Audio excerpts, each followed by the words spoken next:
So ayun na po guys ang mga natapos natin na linisin. So hintayin lang tayo sa mga pitik ito para magpipit up tayo.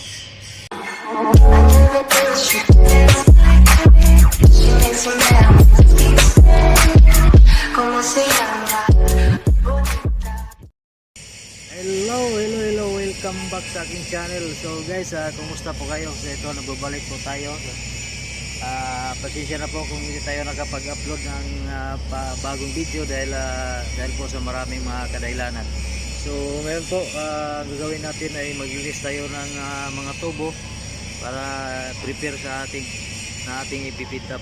Kasi wala pa po kasi mga fittings, mga flanges, elbow, T. So linis-linis na muna tayo ngayon guys. So bago tayo mag-umpisa sa trabaho, kailangan may power muna tayo. So OFW lang ang nakarelate ito, kung may alam ito. OFW sa Middle East ang nakakaalam ito. So tabako, saka yung sinasabi na tuna. So ito po yung mga produkto ng India.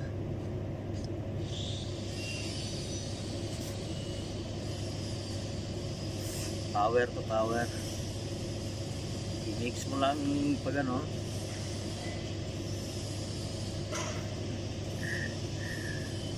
Pag wala ka nito, talo ka.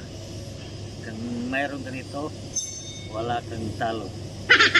So ito yung mix na po natin. Ganun lang, mix na siya. Tapos tanggalin mo yung mga matigas. Tapos yan na po. Pagkatapos pagpagan mo ng konti, tapos isubo mo na. Lagay mo lang dito sa gilid ng ngipin. Oh my God! So power na tayo. Wow!